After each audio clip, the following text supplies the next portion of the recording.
আমার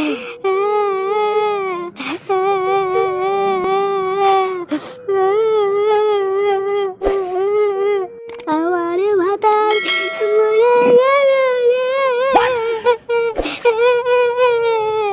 ও ভাতার মরে গেল রে। ইস, সকালবেলা দেখলাম মালটা হেঁটে চলে বেড়াচ্ছে আর এখন মরে গেল। হ্যাঁ রে, আমিও তো দেখলাম সকালবেলা পুকুরে ধারে বসে বসে বিড়ি টানছে। আমি আরো একটা বিড়ি চেয়ে খেলাম। এবার ঠাকুমাটার কি হবে? আমার ভাতার মরে গেল। কালকে ছেলেটা মরলো তাহলে। বুধবারে 2.5 টাকা পেতাম, বাড়া না দিয়ে মরে গেল। সে বাড়া দেবে দেবে না দেবে না দেবে, আজ থেকে বাড়া বুড়োর বউ আমার। কি